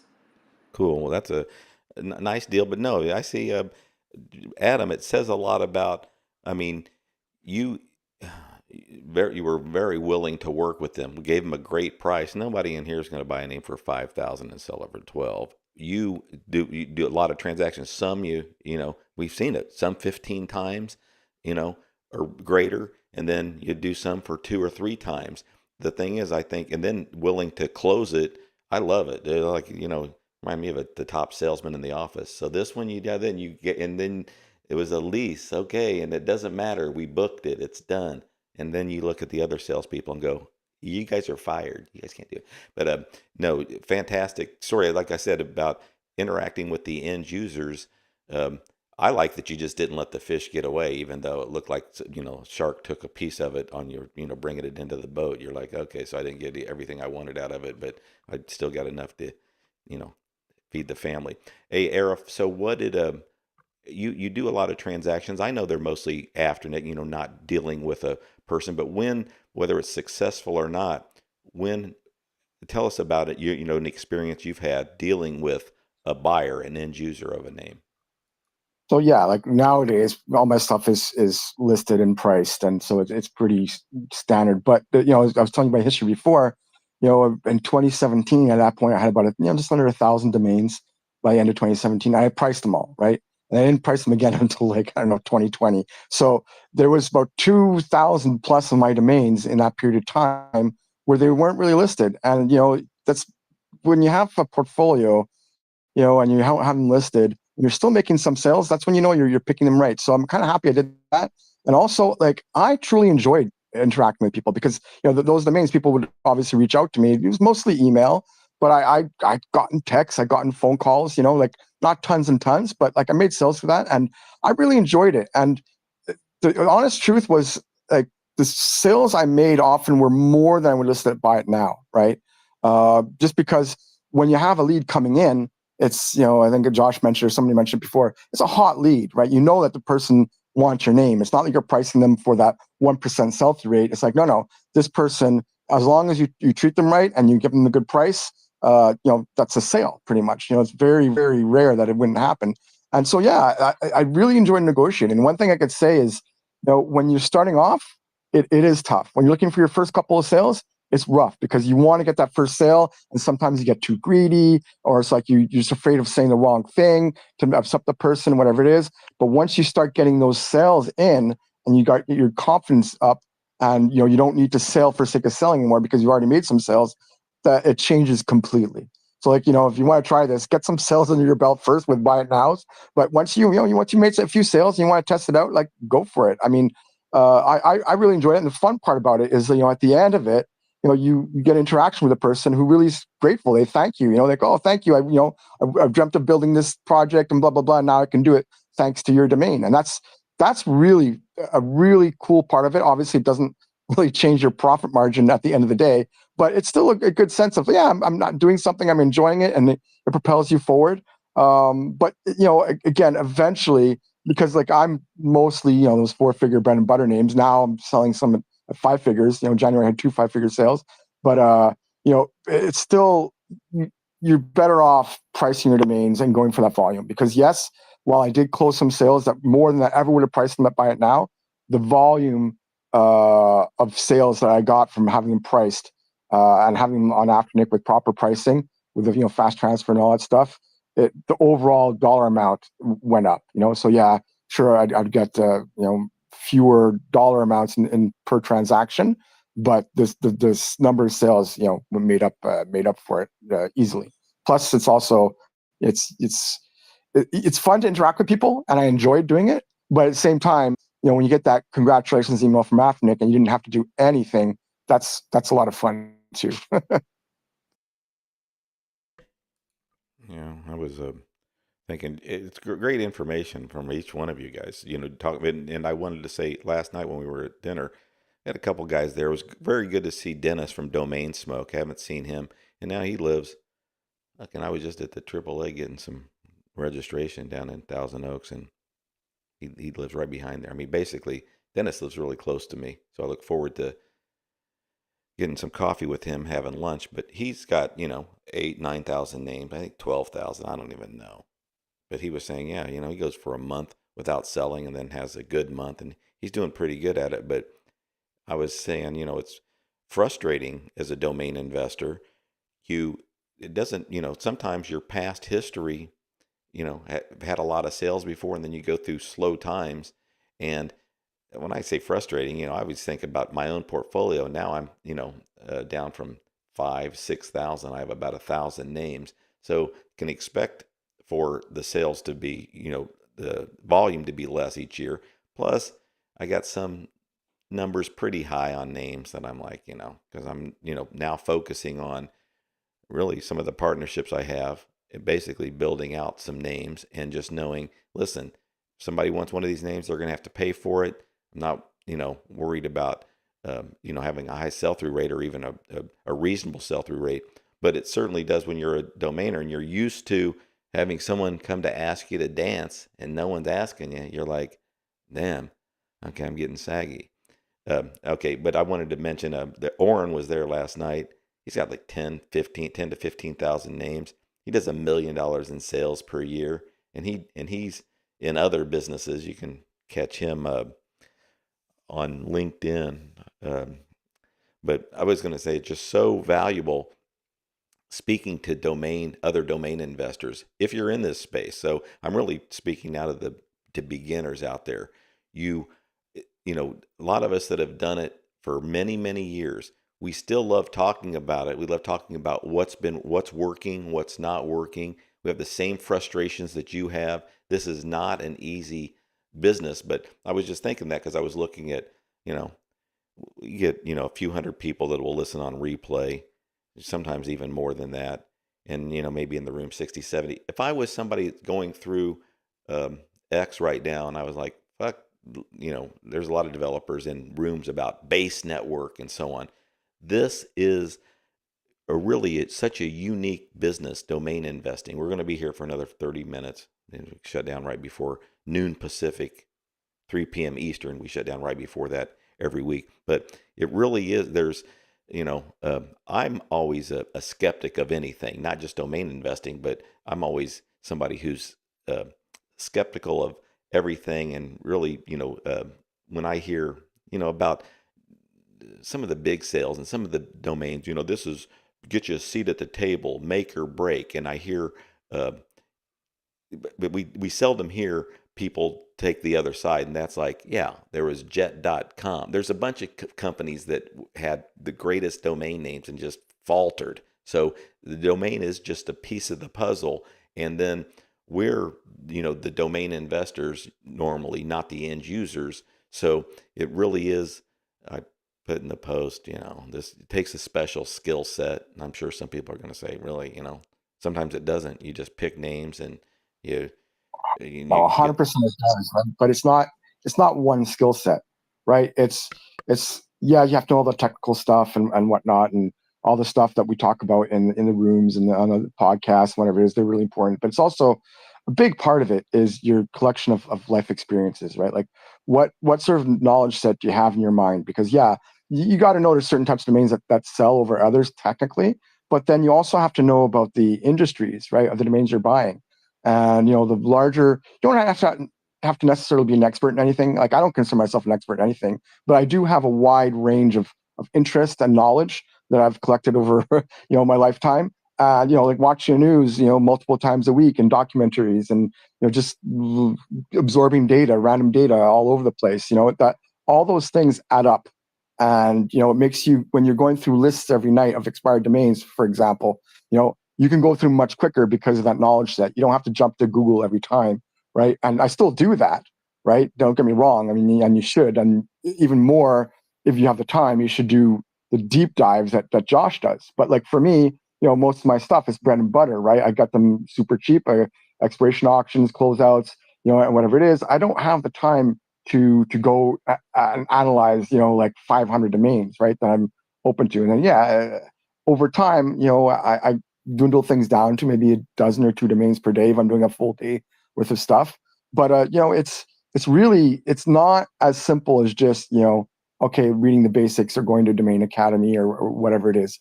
Those things are crucial. Don't be wrong. Like you have to do that, and you have to know the technical basics, right? But at the same time, if you've just sit in a corner your whole entire life and not really absorbed any outside information about the world or different businesses or whatever it is, you're going to have a much tougher time. And if you don't have any experience in in people skills, that's another thing too, right? If you've spent your life in customer service, you will more easily be able to put yourself in the shoes of somebody else. If you've done any marketing work in your life, that will help as well, right? Because again, you understand, well, what is it the person is looking for when they buy the domain? It's like they want to increase the revenue, right? They want to start up a business and they want an asset, basically a domain that will enhance whatever it is they're doing, their market, their marketing budget, or just the memorability of the domain will make it more viral. There's many different elements of a domain that will bring success to somebody. That's why we sell domains for like $5,000 instead of the person buying it for $10 hand registration, a different domain that's not as good, but still, So that's what there's a lot involved, right? But the technical stuff you got to do, but also it's not just that. There are certain people who are more susceptible to be successful, and there are others who just, sometimes you see it. It's just they don't get it, and they probably won't ever. Hate to say it that way, but it's just the truth. Let's see, Dave came back in the room. Dave, you were jumped on stage earlier. We couldn't hear you. If you want to try again, I'm going to send you an invite here in a second. But Josh, I was bringing all that up about the community, and it's important to me is for the DNX Discord. I think it's great. There are a lot of guys with a bunch of names, love talking domain names. This is one of those businesses where much more, it's I compare it to poker sometimes, but in this instance, it's not like it at all. This is where you really need to hear. Well, I guess in poker, you do like to hear how the winners play their cards. So to listen to experienced domain investors, if you're a new investor, you don't have a lot of places. You listen to some of these shows, but you listen to Sherpa, and like you said, who wants to go through fucking Domain Academy? Who gives a fuck? But I mean, I know it's good. I'm sure it is, but you really want to, everybody's different, especially the new generation, the attention span. But I think the Discord is really, Josh's DNX Discord is really a valuable place for new domain investors, because you can be passive and just see what's going on and hear from experience, but then you can chime in anytime, and you really need it. We craved it back in the day, and that's why Name Pros and DN Forum were, even if you didn't like the guys, that's where, we shot pool, man. So I'm going down to the fucking bar, and I'm going, they're the only ones with the pool table. Do I drink? No. Do I like the guys at the bar? No. Am I going to fight somebody? Probably. But I'm there to shoot pool. But the point is, so domain investors, we want Yeah, places to, I to agree. talk domains. DNX, forum's a good one. It's in my opinion the single most important place if you want to learn how to get better in this industry. You know, the guys that are in there talking and giving advice and feedback, guys like Stephen Kennedy, Shane, Josh Showen's in there. I mean, I've seen Amar in there. Drew is in there. Um, you know, they're in there largely because, to be fair, a lot of them are just kind of like supporting me and supporting other people in the group, and just generally a lot of them just want to give back. Um, but I can tell you that when I got into kind of like these private Discord groups, it was the biggest game changer by far in my journey to becoming a better domain investor, because there's only so much you can learn on your own, and even to this day I learn so much just from interacting with these same people every single day. I mean, I'll be honest with you. I there's barely a day that goes by that I'm not learning something from these people, and the only way that you're going to do that is by interacting with them and forming relationships with them, um, basically on a daily basis. Um, and Todd, we talked about it, and I spoke about it with Darcy and other people. Like, people have been like hungry for a way to just like communicate with people in the community in like an easy way for a long time. And I've been fortunate enough to have that. I would say be on the inside track of that for quite a while. And yeah, I just I wanted to kind of just test out the same theory with just opening it up to a much wider audience, and that's what we did. Darcy, shout out to Darcy. He was the first member. I talked to him about it initially, and he was like, "Yeah, you should do it." Um, and he's pretty active in there as well. So, I'm happy with that. I'm glad that it's useful. I enjoy meeting new people in there. I enjoy seeing a lot of information shared in there that I haven't seen previously. So it's just good all around. Yeah. Every- Information is such a crucial element of our industry, right? All the things I said before are important, but again, it's a collection of things, and knowing what's selling, knowing tactics, knowing what price points to do, and actually having that information from real sellers, right? From real people who are successful in the industry. Like, it's such a huge asset. Josh, like the providing that kind of, sort of place for people to share that sort of information is crucial. Like, I mean, at the beginning when I started, I was often on Name Pros, right? After a while, I kind of got a little bit fed up with it because of the moderation, and I just felt like the ownership was more of a business than a community, right? And I think it might Yeah, and have been, also it's all public as well, which is kind of, you don't yeah, feel like you're interacting yeah, with. not the bachelor. I mean, like, it's a great place to learn. There's so much information there, right? If you want to learn legal stuff, John, he my gosh, his posts there is like they're I think knowledgeable, but they're I think so common, most right? people start with Name Pros, right? It's an incredibly valuable resource, but Yeah. yeah. But then there's some people, exactly as you said, because it's public. It's, people are a little bit reluctant, and also same thing. Like there's always waves of you know conflicts and whatnot, and after a while, it's kind of like once you're out, you're kind of out. Like I was in the top 15 posters there at one time, right? I shared when I was doing Name Cult. I shared on my list there. That's how I started there before actually doing that on Name Cult, and it's just like. There's a lot of information, Yeah, but like I used to buy from your list all the time, right?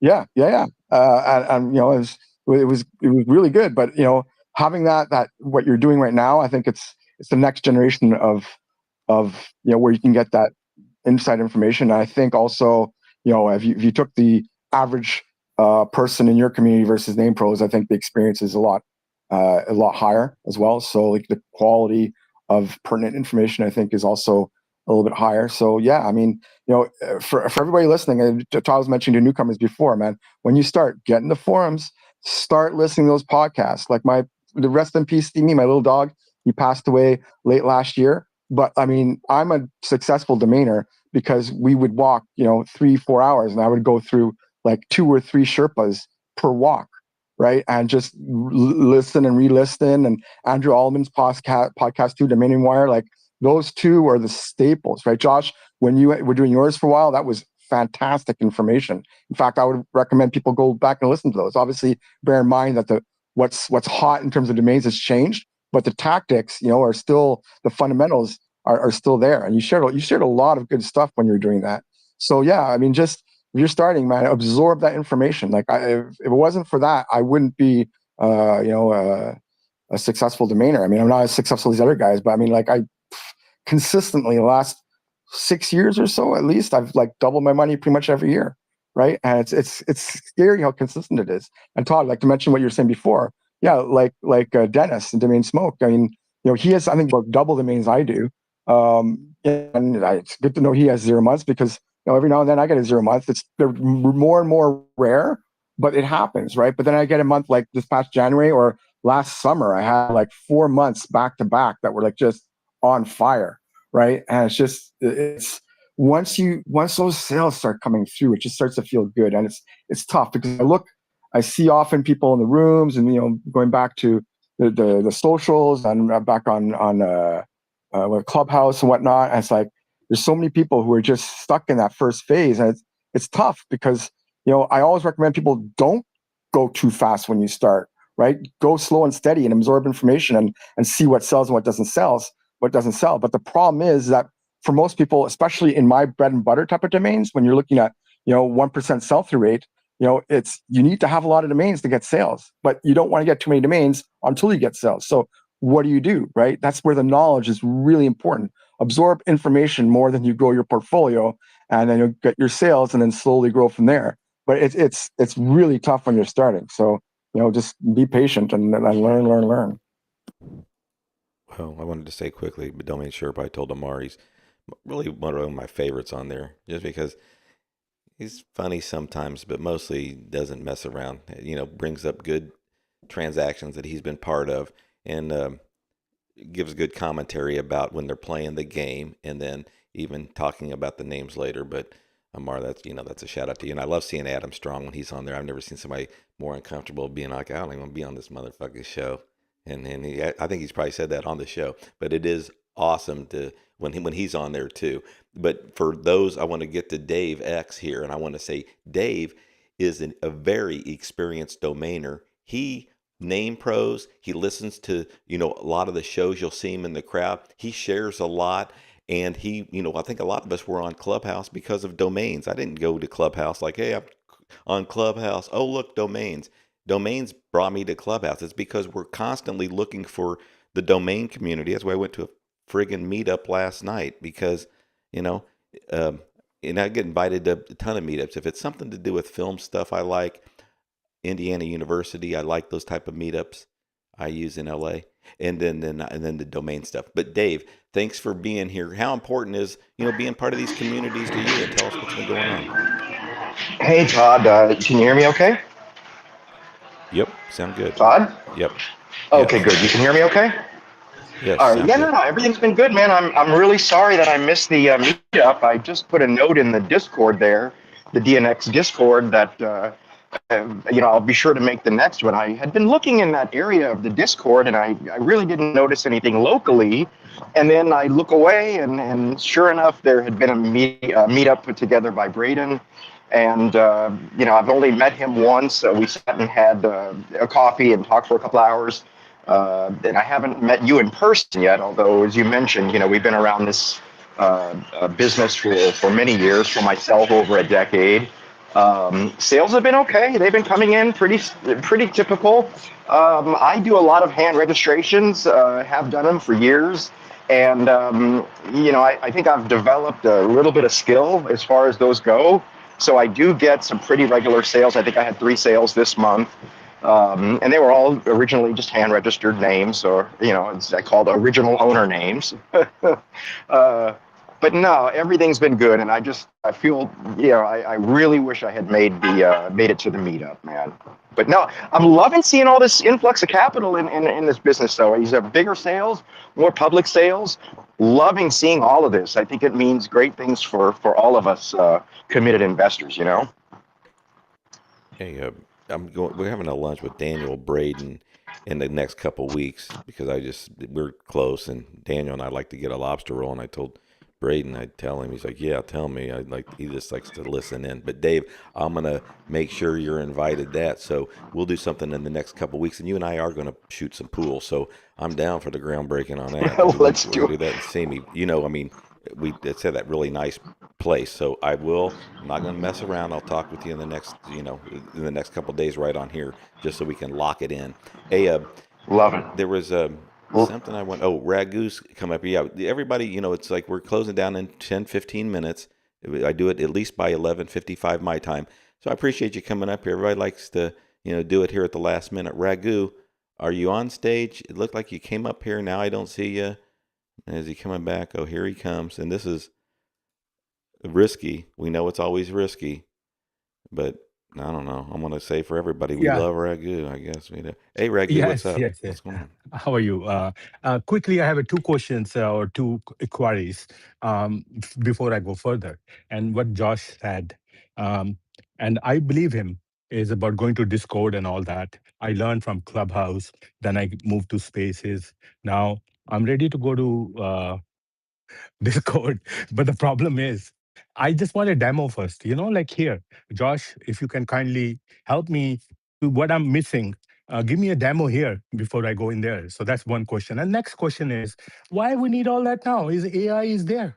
I mean, guy like me, boom, is there with AI. So I don't know what I'm missing. I just need to be clear that before I talk further. Thank Hey, you. Raghu, why don't you? I just saw your message now, by the way, Raghu. I just replied to you. Like, why don't you just go? I mean, like, these places are filled with people with the most focused knowledge in this industry. You try to throw me into the pond of with lot these alligators, man. I'm not But, gonna fucking so, go so there. here's the thing that I've heard many times over the years, and how when I started too, like, I was listening to Sherpas. For me, like, the guys I'm on Sherpa, I'm so grateful to, not just for the shows, but I've reached out to a couple of them over the time. And but what when people are starting off, I mean, what you want to do is when you approach people who can help you with improving your knowledge, you also want to come to them with like what can you do for them. Like, oftentimes I'd reach out to Drew or Shane or whoever it is, like, oh, there's a domain, I'm going through the list of expired auctions, I think you should check out this name, right? And sometimes they get it, sometimes they don't. More in recent years I do a little bit less, but when I do, it's like, okay, I know they really want it, and they grab it. But like, that's the type of thing you kind of, if there's people you want to learn from, you got to have a symbiotic relationship. And the thing is, people think, well, what can I offer this person? It's like, you think that because you're starting, there's nothing you can offer them, but no, there's always something. And even sometimes just reach out to thank people. I mean, a lot of these people, like Todd's a great freaking example. Yeah, yeah. So Todd has so done this is so what I'm much saying. for The this industry in the social last few years on in terms of stuff. Clubhouse and the spaces, we do this. We do this. So I'm saying what I'm missing. What is it Well, I'm so, missing? it's free. so, Just go. It's free. Just so go. Just Raghu, go. Raghu, you've been around NamePros for a while, and you might remember when NamePros used to have a live chat area. So what you're missing essentially with Discord is these are it's basically a group of channels with live chat, and you're able to go into the various areas and chat live with all of Right. the So domain I get investors. it, but that's available through AI now, right? I can do this with No, AI. no. It's different because, AI is going to give you usually a watered down sort of surface, discussion or explanation of something, whereas, it's not the same as talking to real people. You know, I need to talk to you, Raghu. AI is not going to be like Raghu, right? Dave, let me say to Ragu, and I know you try to be, you try to ruffle people's feathers, and I get it. Anyway, no, I like it. But I was going to say, Josh just mentioned a lot of the folks that, then you see a lot of people here in the crowd, they're on Discord and they're sharing some stuff and they're not doing it here. Okay. They don't want to do it here. So you're like, what am I missing? He just was, how could he be more specific? You mentioned fucking 10 names of people who are sharing stuff in the Discord that aren't doing it here in the rooms. And many times people don't want to, speak publicly. I know, I learned a lot of stuff from Pro Broker Brooke, and I love seeing her each year at ICA. But she prefers to share some things, say in the Discord, not here live, and I totally get it. And it's like, yeah, I don't want to miss out interacting with her. Now I'm going to KW. This is a friend of mine. I really like, one of the main reasons I go to ICA every year is to get with KW, and I even the other events, Names Con and all that. But KW, how are you today? What's going on? Hope you're not, snowed in or anything. But please share what's happening with you. I think we're always snowed in here in New Jersey right now. Thanks, Todd. So I was listening and was going to speak a little sooner. I'm sorry I'm jumping in at the end here. But the part that you brought up today, and it kind of ties in with what a lot of you have brought up, is but the value of and the value of sharing information and where you do that. The part that I wanted to say is that when I first was on Name Pros years ago, the what I got at that time, I never forgot since then. And it was I purchased the domain off of another domainer. He was selling domains right on Name Pros, and I picked it up. He was an older domainer, and he at the time said, good choice. At that time, I really didn't have any other validation for what I was choosing. And so when I got that information from him, and I later met him at a conference in traffic one time and talked about it, I want to bring that into the present here because it was a 4-letter domain name. And you started this room out speaking about a 4-letter domain name, FIRY.com. And I would break it down and say what I see or hear about that name, but like you said, who would do that in public? You may want to keep that information for just some friends right now, or some people who want to hear something that or that you've heard. These rooms are very beneficial for anyone who wants to know what's going on in the industry and also what's going on currently with names. And I would like to share that 4letter.coms I see are rising in value significantly in the last year. And you started out by saying it. And Arif, you always point out great information when it comes to why you would follow a certain group of people anywhere and how you learn from it. And I also have not tried the Discord, DNX Discord. If you could, I know you said there's a link to it. The only hesitation I have is when it was back during the NFTs, I found that the Discord rooms were very unprofessional. And so I can only assume that that's not the case. Yeah. And No. That is the case. That is the case. Until it's proven. Yeah. No, I don't know. first of You all, haven't got Josh it and yet. How can you say Leanne, that? the people that are running the DNX Discord, they don't stand for the bullshit. And plus, we got Darcy's the tattletale. Darcy, like when the teacher turns around, he'll do a spitball, and then when the teacher turns around, he's like got an apple going. Hey Josh, I think they were talking in the back when you were. But so there's no bullshit. Okay, there's no in the DNX Discord. There's none of that. So KW, all you do is go to Josh's profile. He'll have a link there, and I'm surprised. Josh, he's having a sandwich now because I'm sure he was gonna berate Ragu, but I sort of stepped in there because Josh is cool him down, cool Josh down. The truth is, Ragu, you're here. I ask Josh questions, and he'll say, "I'll share that in the Discord," because they're in me. I'm trying to drag information. I can't wait to talk with Dave Shooting Pool about. I love that. Registering domain names and selling them, gee, man, that's the hardest of all. We know buying expired and buying in the aftermarket is really where I'd say the meat is in, domain investing, because you're registering stuff. Boy, that's just hard to do. Okay. So it's like fishing with no bait. And you're like, he pulls something up and he's looking at you like, look what I caught with just a hook. Okay. So Dave next week, hopefully, can be here. I'm going to speak with him before that. But there's, each week I try to get information, drag it out of folks, and they're much more willing to do it in other spaces, not just DNX Discord, but like I said, a name pros. You go through there. So Ragu, the truth of the matter. There's Well, all yeah, these I different like places to get issues. information, and the Yeah, DNX I Discord like just happens to be issue. popular Yeah. right now, and it's not going anywhere. So get on Ragu, early and man. act and behave. Next week, Ragu, when you get on my stage, I'm kicking you off immediately, just so you know. So don't even try to come up again. Hey Josh, if you noticed a couple weeks ago, I didn't even allow Ragu up, and I'm friends with Ragu, but you did.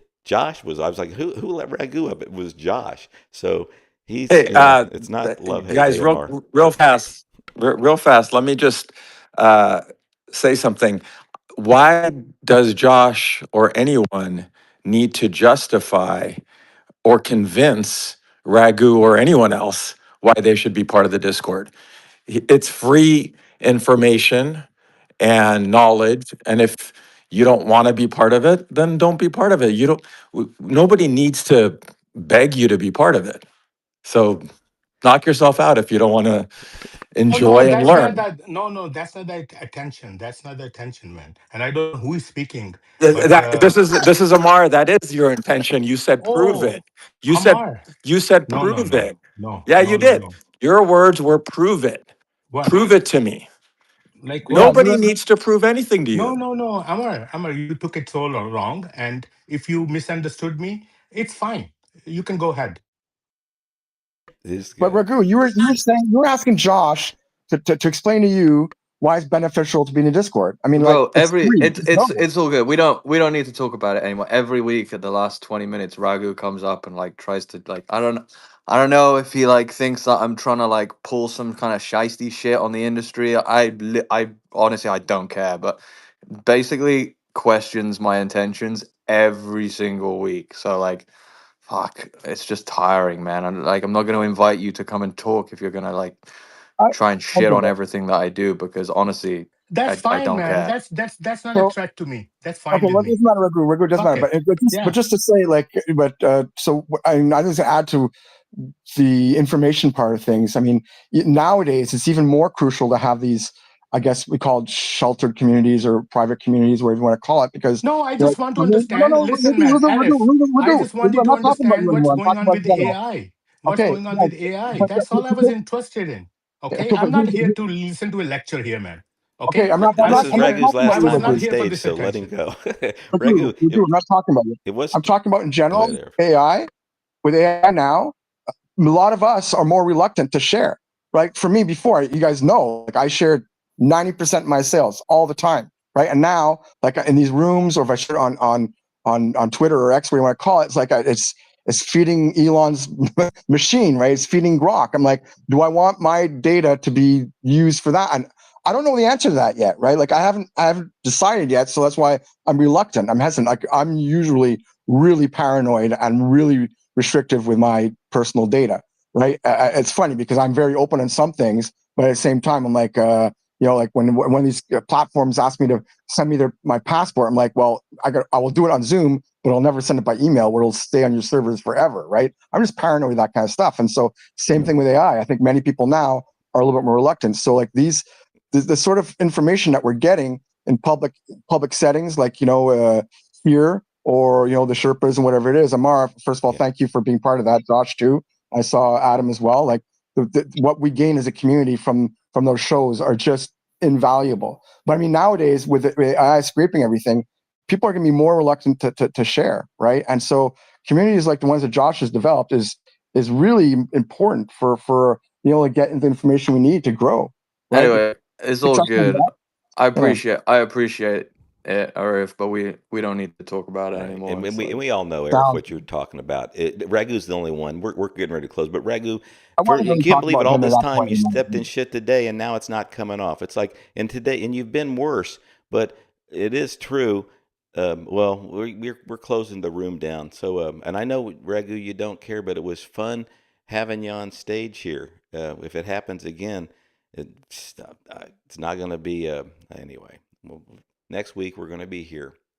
Thursday, 10 a.m. Pacific, 1 p.m. Eastern, the DNX Show, Domain Investing. Bring your topics. If you have anything you want to discuss next week, send it, post it on my timeline when I post the DNX link, and we'll make sure to get that on the outline. Everybody, I really appreciate you being here. Everybody that participated, and join me and Jeff and David for the law show. We got some interesting cases that are coming up. One I didn't talk about today, Pizza Man.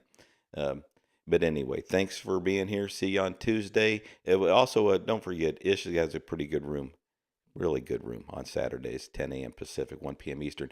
Enjoy the rest of the day wherever you're at. Take care. Thanks, Todd. Thanks, everybody.